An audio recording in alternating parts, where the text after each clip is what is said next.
আমার এই 33 বছর বয়স, এই বয়স পর্যন্ত আমি যত ভালো কাজ করেছি আমার দৃষ্টিতে, কোরআনের দৃষ্টিতে, আমার বিবেকের দৃষ্টিতে যত ভালো ভালো কাজ আমি করেছি, মানে নামাজ পড়া, রোজা রাখা, মানুষকে সাদকা করা, যত ভালো কাজ করেছি এটা কবুল হয়েছে কিনা জানার একটা পদ্ধতি আছে।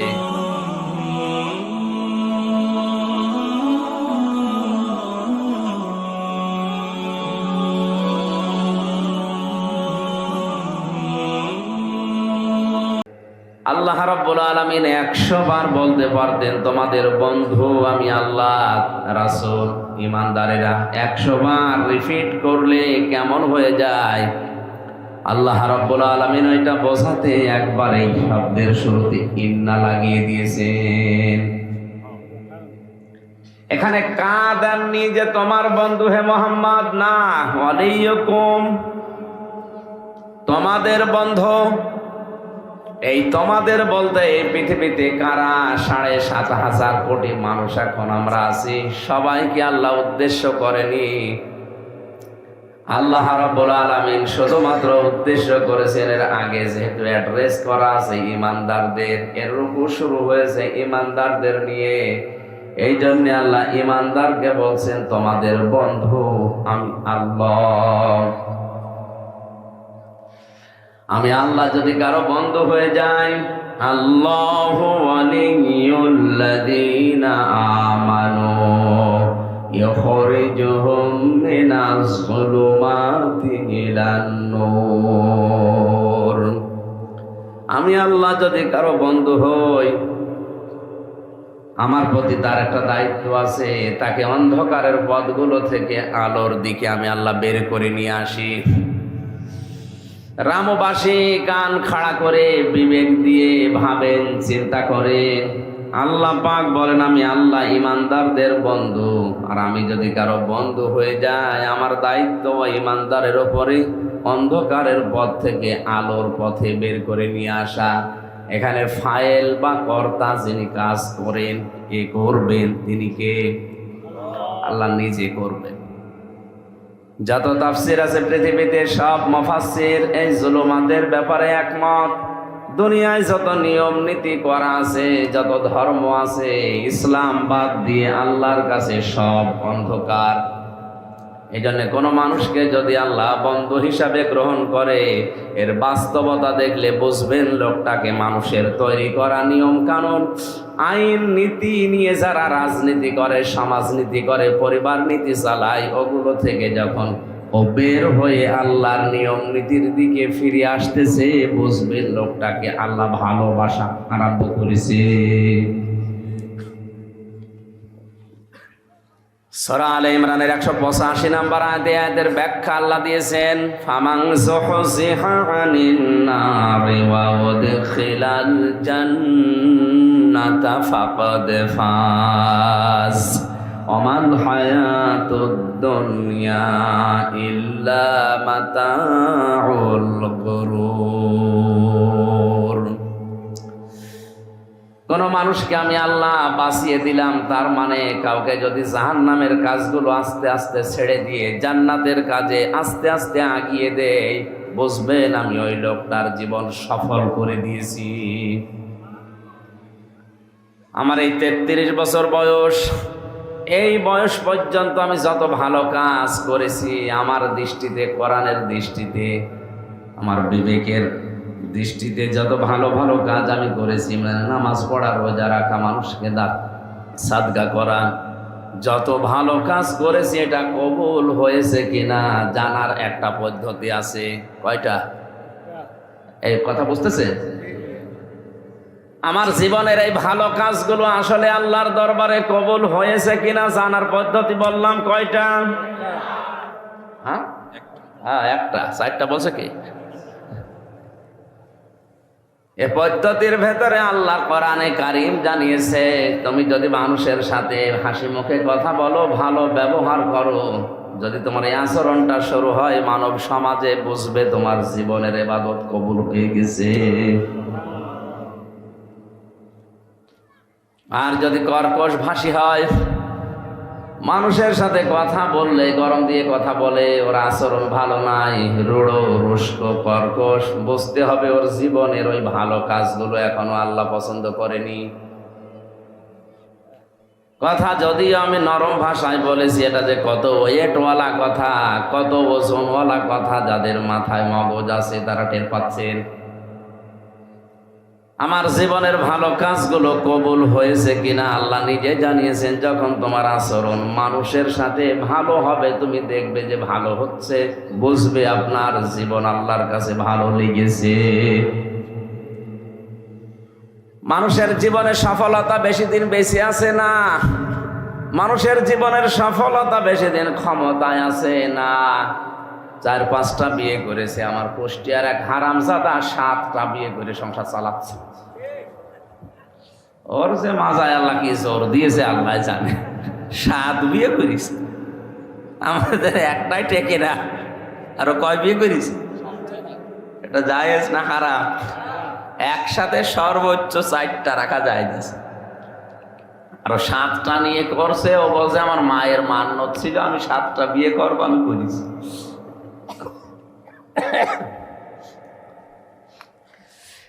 বেশি বিবাহ করা এটা সফলতা না। কোরআনে কারিমের আয়াত কত নম্বর বলেছিলাম?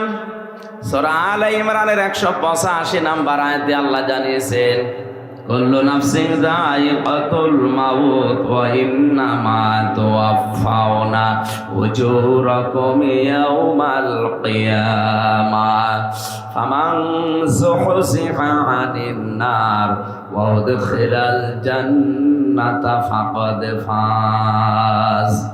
সবাইকেই মরা লাগবে, মরণের পরে তার উজরত, তার পারিশ্রমিক, তার পাওনা আমি প্রত্যেককেই পুরাপুরি করে দিয়ে দেব।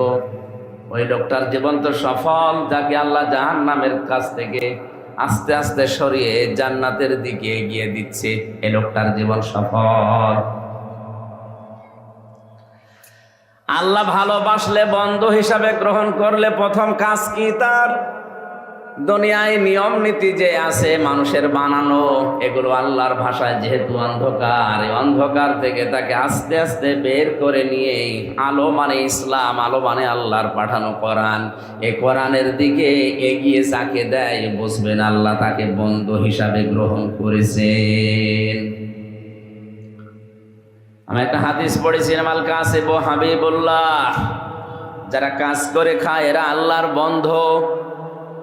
কোরআনে কারিমে এই আয়াত অনুযায়ী আল্লাহ জানিয়েছেন, আমি আল্লাহ নিজে তাদের বন্ধু হয়ে যাই যে মানুষগুলো আমি আল্লাহর প্রতি প্রথমে ঈমান আনে। আমার ঈমান আনার আমার পদ্ধতি 4টা।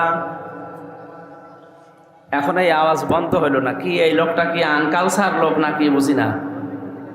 বললাম তাই মাইকটা কেটে দেন। হ্যাঁ, কি বলেন আপনি? কোন ভাষায় কথা বলেন? কি হারিয়া ভারিয়া করে কিছু বুঝি না।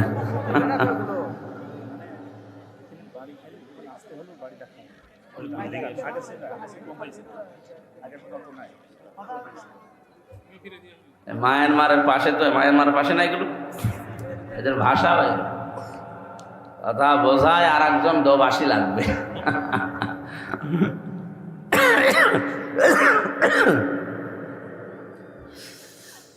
কক্সবাজারবাসী, আল্লাহ পাক বলেন, আমি আল্লাহ তোমাদের বন্ধু।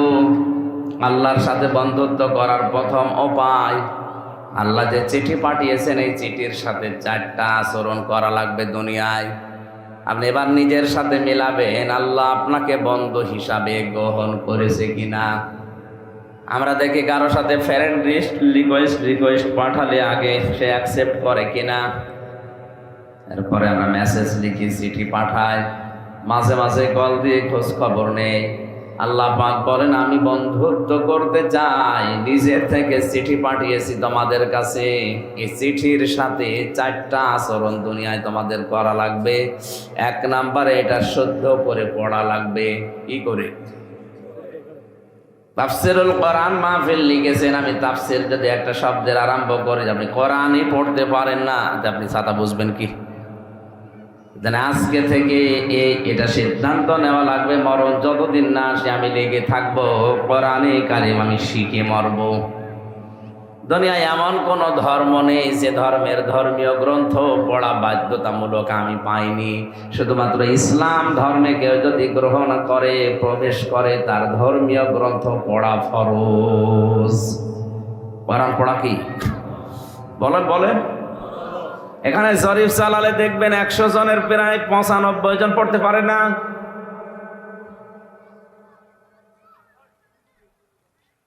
নারী হোক পুরুষ হোক যেই হোক না কেন, আপনাকে কোরআনের জ্ঞান অর্জন করাই লাগবে। এটা নামাজ পড়ার মতো, রোজা রাখার মতো, মাস্ট বি ফরজ। এটা কি? এ ফরজ দায়িত্বই যদি আপনার জীবনে না থাকে, সামনে যে দিন আসতেছে, শিক্ষা ব্যবস্থা নিয়ে যে ষড়যন্ত্র বিশ্বের মুসলিম দেশগুলোতে আরম্ভ হয়েছে, তার কিছু নজির আপনি পেয়েছেন অলরেডি। আগামী 10 বছরের ভেতরে আপনার ছেলে আল্লাহর পরিবর্তে কি বলে ডাকবে আপনি নিজেও টের পাচ্ছেন না।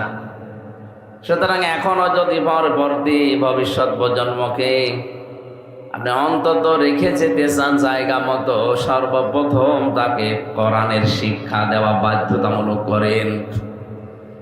ওরে হাফেজ বানানো লাগবে ফরজ না, ওরে মাওলানা মুফতি বানানো লাগবে ফরজ না। যতটুকু কোরআনে কারিম জানলে, ইসলাম জানলে দুনিয়ায় চলা যায়, এতটুকু তাকে শেখাতে হবে। এই জন্য আহ্বান জানাচ্ছি, এলাকায় যদি মাদ্রাসা এরকম না থাকে আশপাশে তৈরি করেন। টাকা পয়সা আপনি কি করবেন 50 বছর পরে? এগুলো তো রেখেই চলে যাওয়া লাগবে। এমন এমন কাজে রাখা দরকার, অন্তত 100 বছর পরেও যেন আপনার কবরে আল্লাহ শান্তি দিতেই থাকেন। এই প্রজন্মগুলো, বিশেষ করে আপনার সন্তান, আপনার নাতি, নবীজি বলেছেন 3টা জিনিস কখনো বন্ধ হয়ে যায় না, সাদগায়ে জারি হিসাবে জারি থাকে। তার একটা হচ্ছে নেককার সন্তান, নেককার নাতি। যারা মারা যাবার পরে এরা যখন কোরআন পড়বে, দোয়া করবে, বুঝবে, ভালো ভালো কাজের আঞ্জাম দেবে, আপনি কবরে বসে সওয়াবগুলো পাবেন। এই জন্য আমাদের নিজেদেরকেও বাঁচাতে হলে অন্তত সন্তানগুলোকে কোরআন পড়ানো শেখানো উচিত। এরা যদি 1 থেকে 5 পর্যন্ত অন্তত ওই সমস্ত জায়গায় না দিয়ে কোরআন যেখানে পড়ানো হয়, বোঝানো হয়, এরকম কিছু তৈরি করে দেন। ভেদটা যদি মজবুত হয়ে যায়, ও 6, 7, 8, 9, 10 পর্যন্ত যাই পড়ে পড়ো করে আপনি টলাতে পারবেন না। রাম বাম নাস্তিকরা যে উদ্দেশ্য নিয়ে যে গভীর ষড়যন্ত্র এটা আরম্ভ করেছে, ওদের উদ্দেশ্য সফল হবে না। আমি জানি এখানে যারা আছে এই কথার ওজন আপনি টের পাননি। এটা যেহেতু ভিডিও হচ্ছে, রেকর্ড হয়ে চলে যাবে, কালকেই যাবে নাস্তিকের কানে। যারা এই গোপন ষড়যন্ত্রে মেতেছে ওদের টনক নড়ে যাবে কালকে। ওরা কালকেই দেখবেন উল্টাপাল্টা বিষয় দিয়ে শুরু করবে বিভিন্ন জায়গায়। আমি শুধু আপনার উদ্দেশ্য করে এখানে বলি না, এটা মিডিয়া আছে এই কারণে বললাম। ওরা যেমন ষড়যন্ত্র করছে, আমরা উচিত জবাব দেব। আমাদের ছেলে মেয়ে যাদের 96% মুসলমান এই দেশে, আমরা 4% অন্যান্য জাতি আছে, ওরা কিছু করতে পারবে না। অন্তত আমরা আল্লাহ রসুলকে যারা বিশ্বাস করেছি বন্ধু হিসাবে পেতে চাই, পরবর্তী প্রজন্মগুলোকে যেন কোরআনে কারিমটা ওদের হাতে রেখে যেতে পারি, ওই ব্যবস্থা করা দরকার। দ্বিতীয় নম্বরে, আল্লাহর বন্ধু যদি কেউ দাবি করে, আল্লাহ যে চিঠি পাঠিয়েছেন, আমি শর্ত বলেছিলাম কয়টা? বলেন বলেন।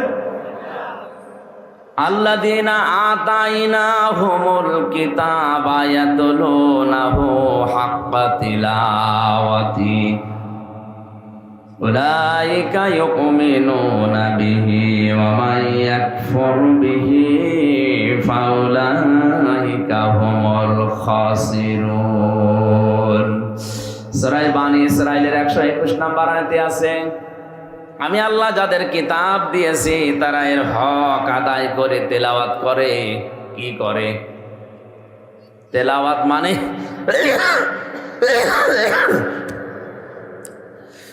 তেলাওয়াত আর পড়া এক না। গরু তেলাওয়াত করে রাতের বেলা। কোন সময়? আমার ভাষা বোঝা যাচ্ছে না আমার।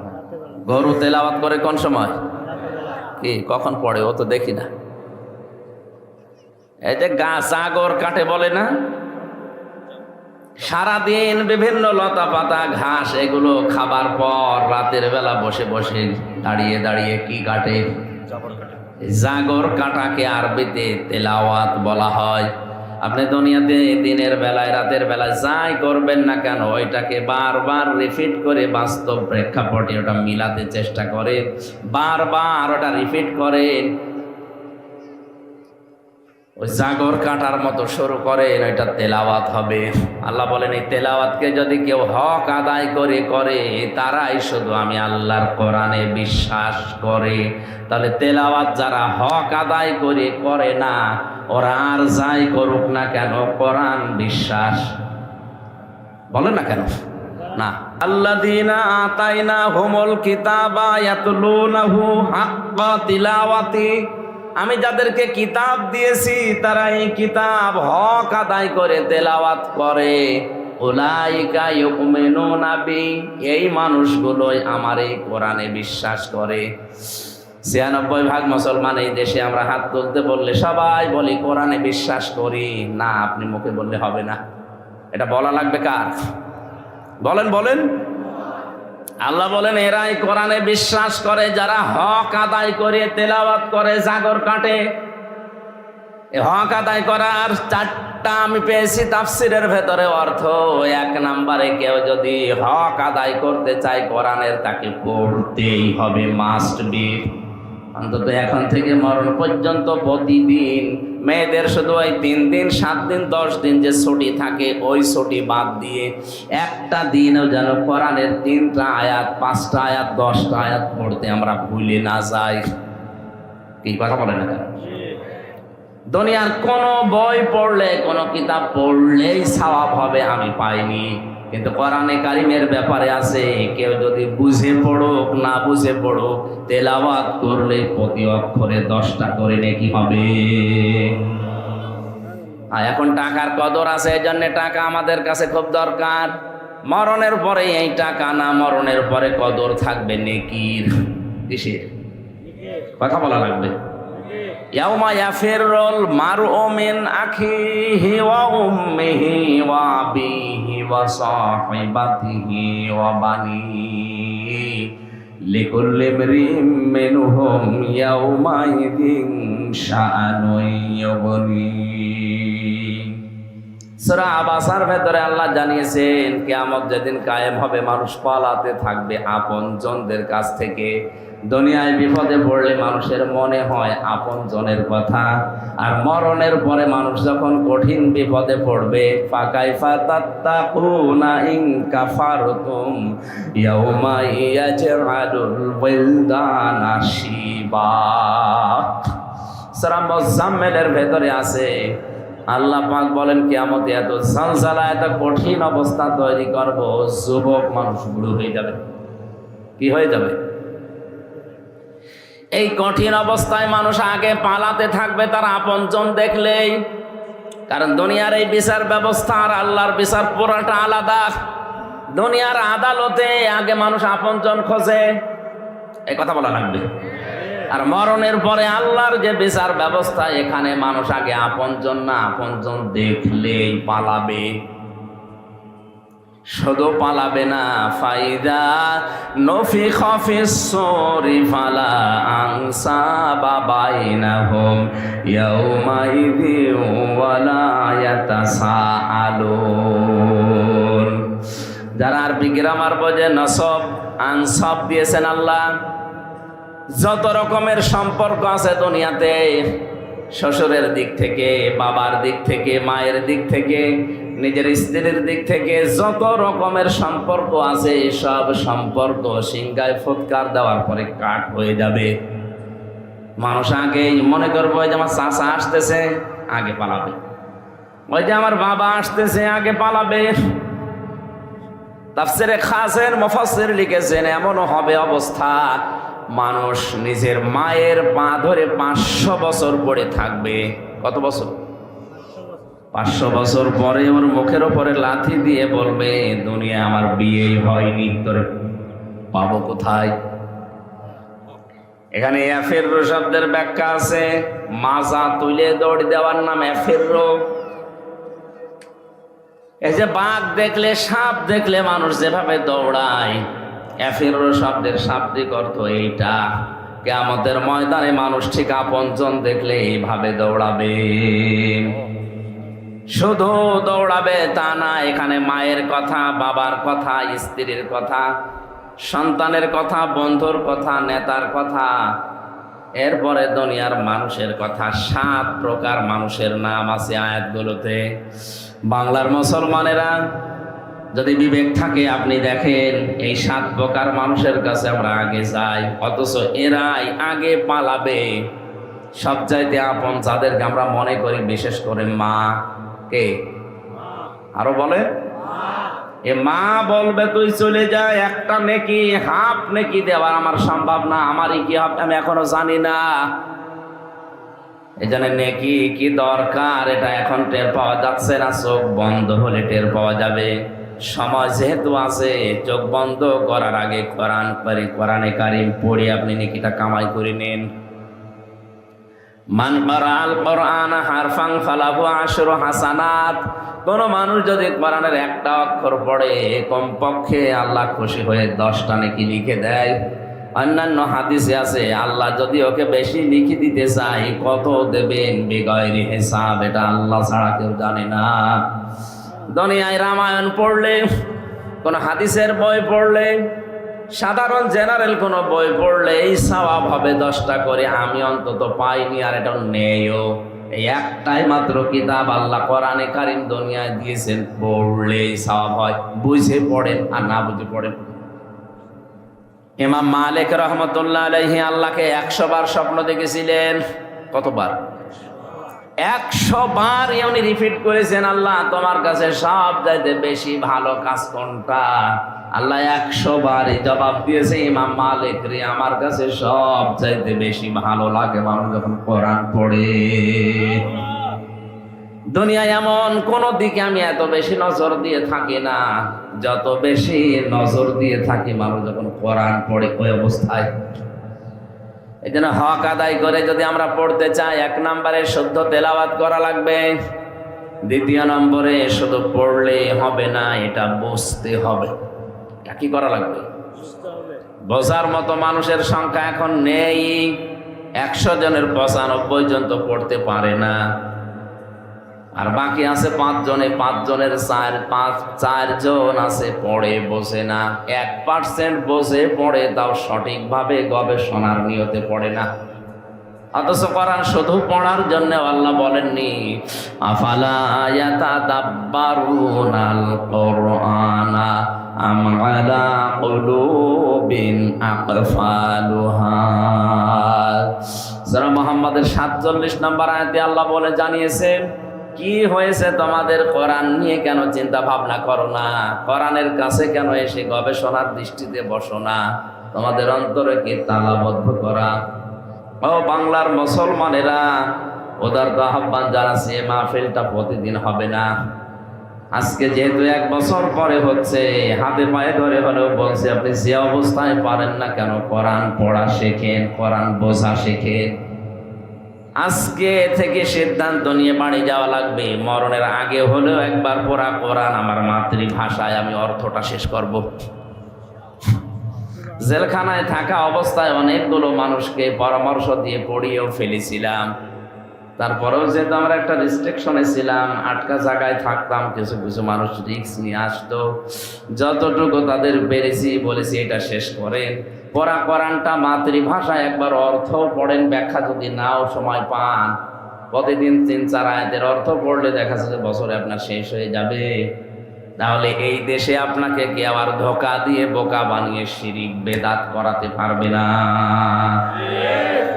কারণ আল্লাহর গ্যারান্টি, আমি আল্লাহ যাদেরকে চিঠি দিয়েছি, চিঠি যদিও পড়ে আর বোঝে, বন্ধু হবে কে?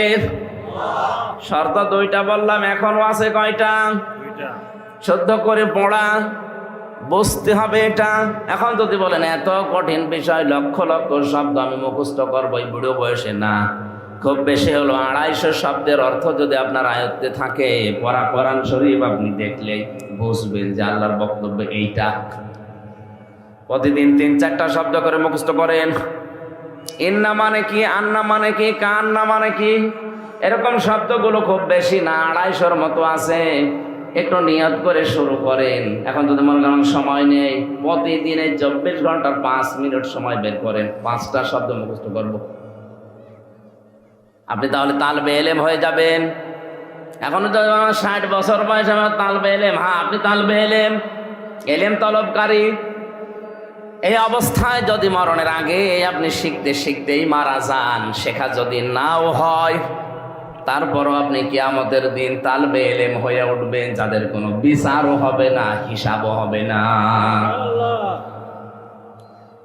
তালেবে এলেমের মর্যাদা আল্লাহর নবী এত বেশি দিয়েছেন, কোন রাস্তা যেয়ে যদি তালেবে এলেম হেঁটে যায়, ওই রাস্তার পাশে ফেরেশতারা নিজেদের পর বিছিয়ে দেয়।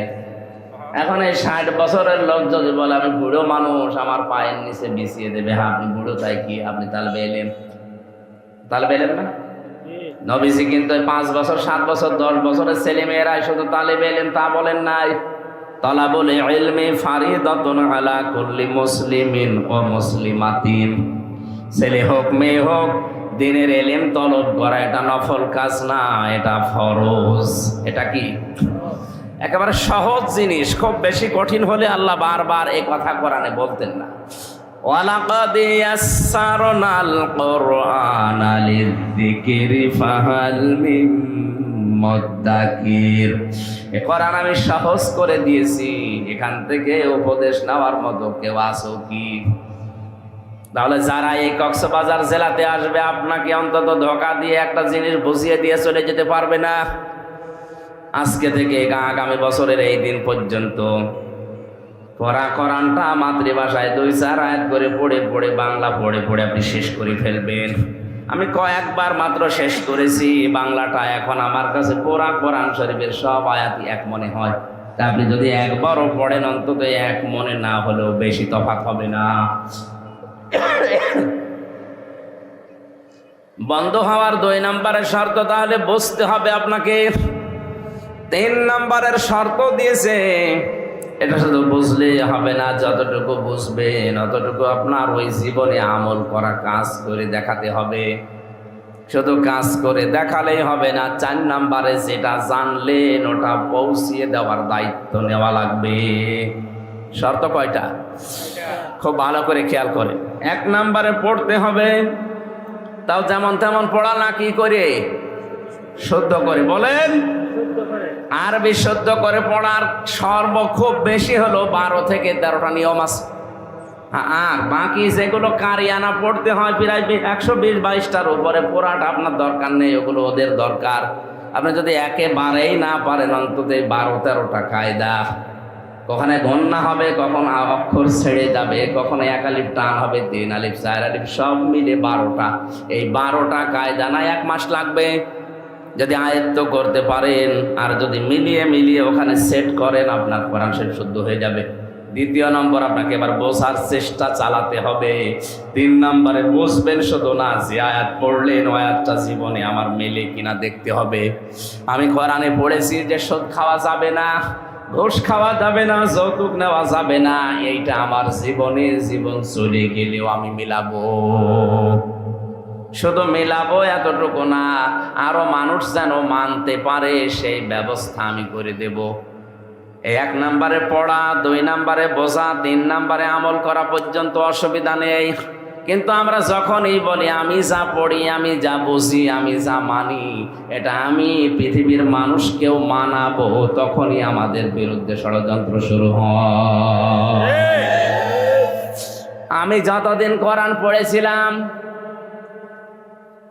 মাদ্রাসা লাইনে যতদিন কোরআন পড়েছিলাম, বুঝেছিলাম, কোনো অসুবিধা আমার হয়নি।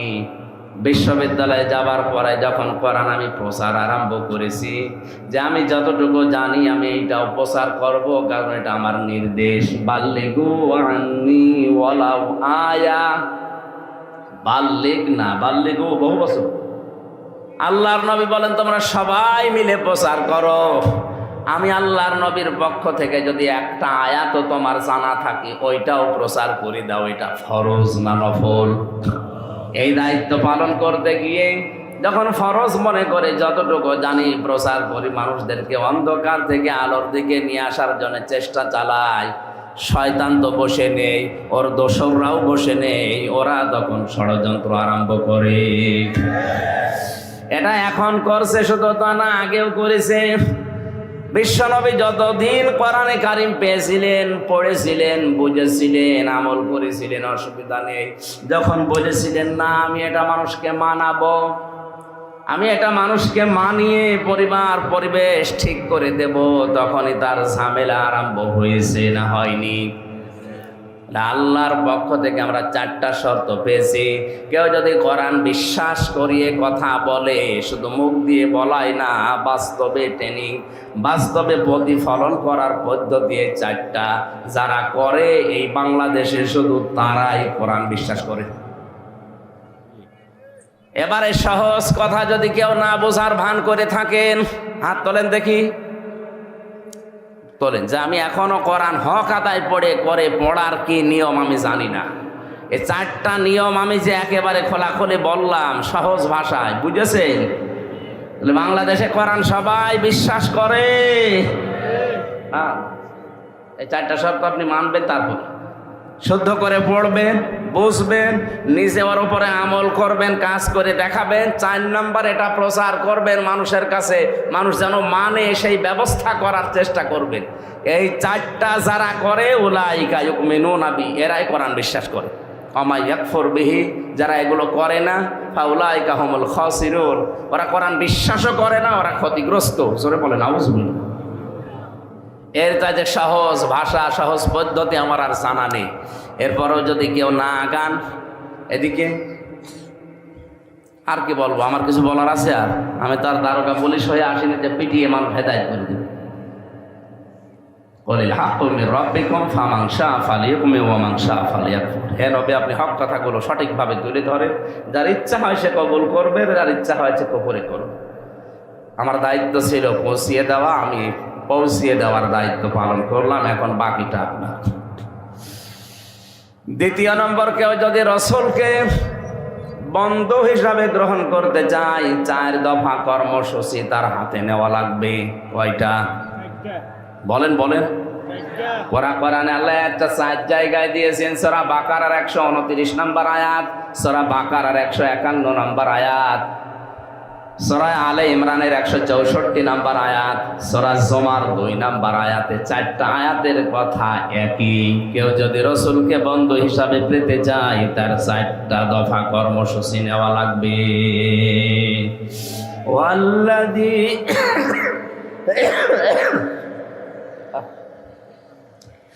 জিকির করে সুবহানাল্লাহ। এই জন্য তো ডবল নিতে মানা করে, শরীর পারে না, জোর করে পানি দিয়ে কেন ভেতরের অবস্থা ভালো না, পানিতে কি এত জোর দিয়ে সাপোর্ট দিয়ে হয়, এত ঠেলা লাগিয়ে হয়। বললাম যে মাহফিলগুলো নিয়ে না, আরো কিছুদিন একটু রেস্টে থাকে। এরা জোর করে নিয়ে এসে তুলে দেয়, পারুক না পারে না, দেখেনি গলা বসে যাবে। জিকির করেন সুবহানাল্লাহ।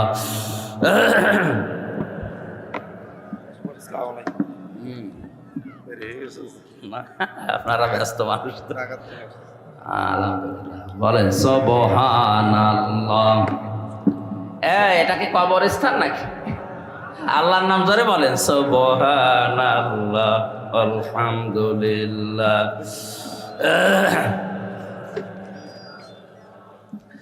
সুবহানাল্লাহ, আলহামদুলিল্লাহ, লা ইলাহা ইল্লাল্লাহ।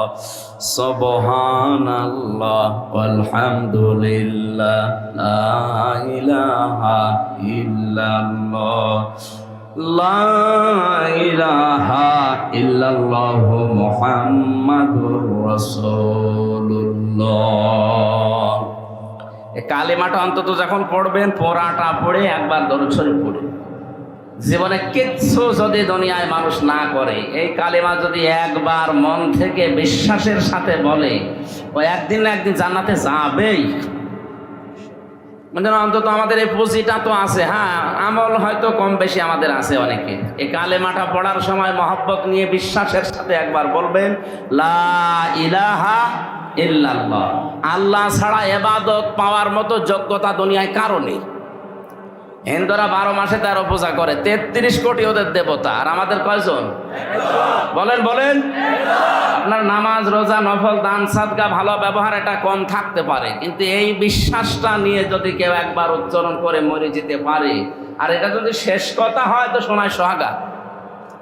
মরণের আগে যদি কেউ মুখ ফুটিয়ে কথা বলতে পারে, ওর জীবনের 80 বছরের যত রকমের গণা ছিল সব আল্লাহ মাফ করে দেবে, শুধু হক করে এবাদটা বাদ দিয়ে। যদি মানুষের হক নষ্ট করে থাকে, ওইটা আপনাকে আগে ফেরত দেওয়া লাগবে, তাছাড়া ওইটা মাফ হবে না।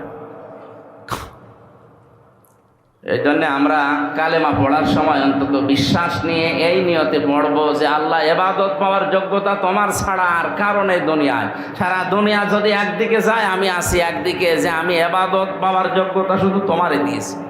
মুহাম্মাদুর রাসূলুল্লাহ, আমার আদর্শকে মুহাম্মদ সাল্লাল্লাহু আলাইহি সাল্লাম। 4টা কর্মসূচি ছিল দুনিয়ায় তার বাবা হযরতে ইব্রাহিম আলাইহিস সালাম, ইসমাইল আলাইহিস সালাম যখন কাবা শরীফ নির্মাণ করছিলেন, ওই সময় আল্লাহর কাছে একটা দোয়া করেছিলেন, রব্বানা ওয়াবআস ফীহিম রাসূলাম মিনহুম ইয়াতলু আলাইহিম আয়াতিকা ওয়া ইউআল্লিমুহুমুল কিতাবা ওয়াল হিকমাতা ওয়া ইউযাক্কিহিম ইন্নাকা আনতাল আজিজুল হাকীম।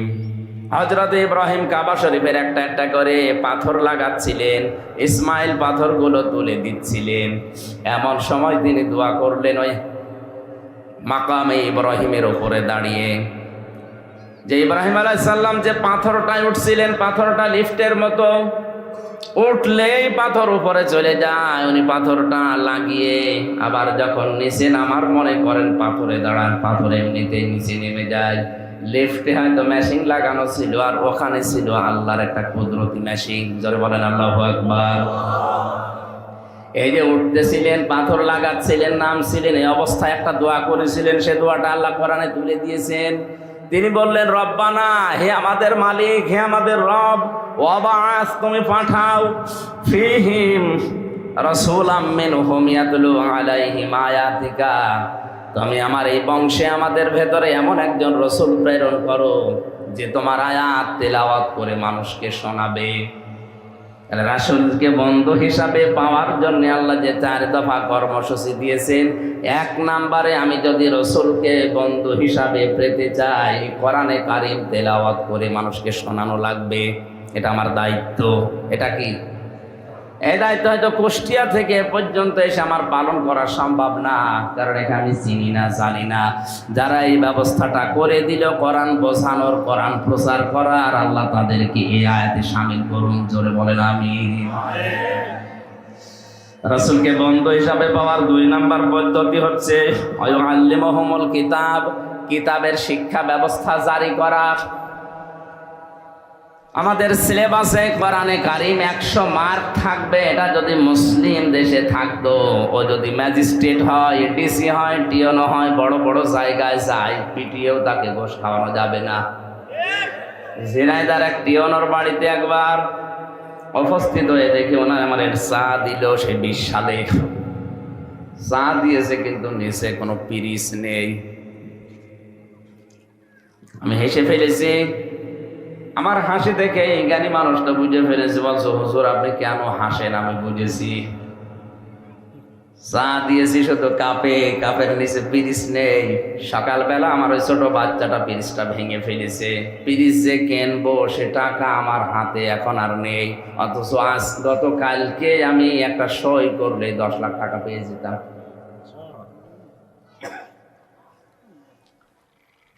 আমি ছোটবেলায় কোরআনে কারীম পড়েছিলাম এবং বুঝেছিলাম।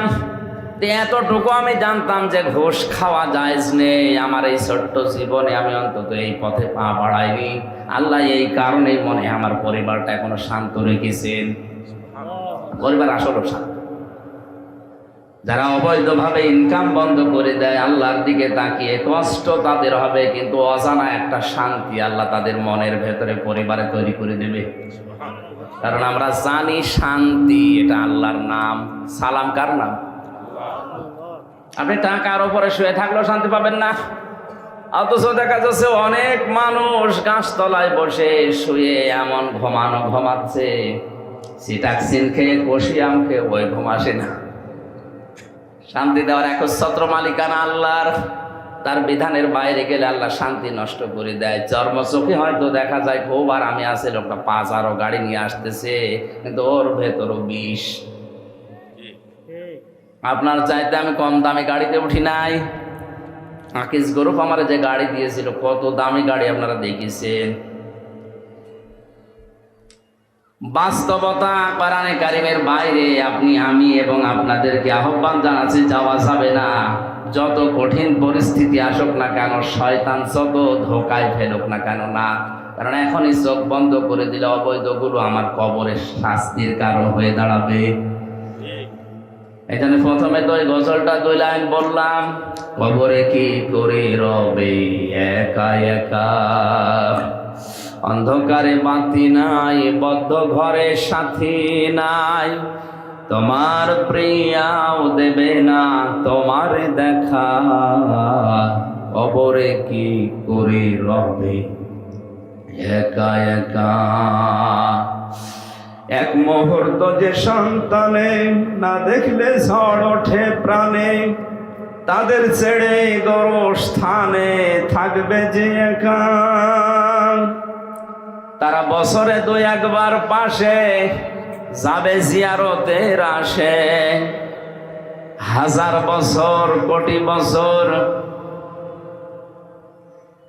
নির্ঘুম নিঝুমে থাকবে একলা, কবরে কি করে রবে একা একা। হয়তো যাদের জন্য বিশাল সম্পদের পাহাড় আমি অবৈধ বৈধ সব মিলিয়ে তৈরি করে গেলাম, বছরে তারা 1 বার 2 বার 2 ঈদে হয়তো কবরের পাশে একটু দাঁড়িয়ে সূরা ফাতিহা ইখলাস পড়ে চলে আসবে। এরপরে তাদের মনেও থাকবে না, মনে থাকলেও তারা সময় বের করতে পারবে না। আমার পেছনে আমার বাবার চাইতে আমার দাদা শ্রম অনেক বেশি দিয়েছে। 3 বছর আমি জেলখানায় ছিলাম। এই জেলে থাকা অবস্থায় আমার দাদা মারা গিয়েছিল, আমি জানতাম না। 7 দিন পরে কারারক্ষী এসে বাড়ি থেকে খবর পেয়েছিল, বলছে আপনার দাদা মারা গেছে। 3 বছর পরে বের হয়ে শুধু ওই যে বের হওয়ার পরের দিন 5-7 মিনিটের জন্য দাদার কবরের পাশে দাঁড়িয়ে দোয়া করেছি, এই শেষ। এর ভেতরে যে প্রায় 28-29 দিন হয়ে গেল, সময়ও পায় না, ও কথা মনে থাকে না। বাস্তবে এটা টিওনো সাহেবকে বললাম, আপনি এই অবস্থা করলেন, গতকালকে একটা সই করে দিলে যদি 10 লাখ টাকা পেতেন, এরকম কাপ পেরিস তো আপনি 1000 কিনতে পারতেন। ছোটবেলায় উনি যে সুদের আয়াত পড়েছিলেন ওইটা ওই পর্যন্ত ওনার মনে আছে, যে ঘুষের আয়াত পড়েছিলেন ওই পর্যন্ত ওনার মনে আছে।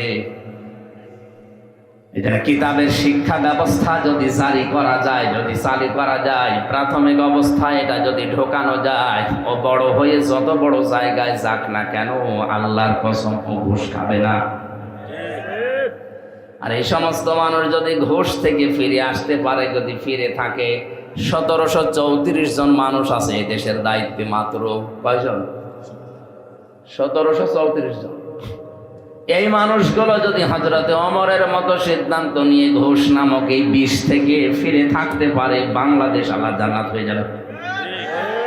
আর মসজিদের ইমাম সাহেব যদি বলে আমি ঘুষ খাই না, আমি ভালো মানুষ, তো ওরে ঘুষ দেবে কে? ওর কাছে ঘুষ নিয়ে যাবে কেউ? টিওনো সাহেব, ওসি সাহেব, ডিসি সাহেব, এসপি সাহেব যদি এমপি সাহেব বলে আমি ঘুষ খাই না, ওটা আল্লাহর ওলি। ওটা কি? তো ওই জায়গায় আল্লাহর ওলি বা টিকে থাকার জন্য যেটা দরকার সেটা কিতাবের শিক্ষা। কোন কিতাব বলেন তো? এটা হযরত ওমরের মতো টপ টেররকে যদি জিরো থেকে হিরো বানাতে পারে, তা আমি হামজাকে জিরো থেকে হিরো বানানোর ক্ষমতা এখন আর নেই? অবশ্যই আছে। রসুলকে আমরা বন্ধু হিসাবে যদি পেতে চাই, অবশ্যই কোরআনের শিক্ষা ব্যবস্থা পরিবার থেকে আমাদের সিলেবাস পর্যন্ত জারি করা লাগবে। এতটুকু শেষ করেননি আল্লাহ। আল্লাহ বলেন আর হেকমত শিক্ষা দেওয়া লাগবে মানুষদেরকে, জাকিহিম পবিত্র করা লাগবে কোরআনের মাধ্যমে। 3 নম্বরে তোমাদের বন্ধু হবে ইমানদাররা। ইমানদারকে আল্লাহ বন্ধু হিসাবে গ্রহণ করার জন্য আদেশ দিয়ে শেষ করেননি। 3টা গুণ যাদের ভেতরে আছে তারা ইমানদার। 1 নম্বরে যারা দুনিয়ায় নামাজ কায়েম করে, 2 নম্বরে সম্পদ থাকলে যাকাত দেয়, 3 নম্বরে যারা রুকুকারীদের সাথে রুকু করে, তার মানে জামাতে হাজির হয়ে যারা নামাজ পড়ে। এই 3টা গুণ যাদের ভেতরে আছে এরা ইমানদার। এদের সাথে বন্ধুত্ব করার নির্দেশ কার? আল্লাহ ওয়া রাসূলুহু। এরপরেও যদি কেউ মুখ ফিরিয়ে চলে যায়, শুনে রাখো ফাইন্না হিজবাল্লাহি হুমুল গালিবুন। আল্লাহর দলে যারা থাকবে এরাই চূড়ান্ত বিজয়ী হবে। আল্লাহ আমাদেরকে এই বিজয়ের মালা দুনিয়া আখিরাতে পরার তৌফিক দিন। আমার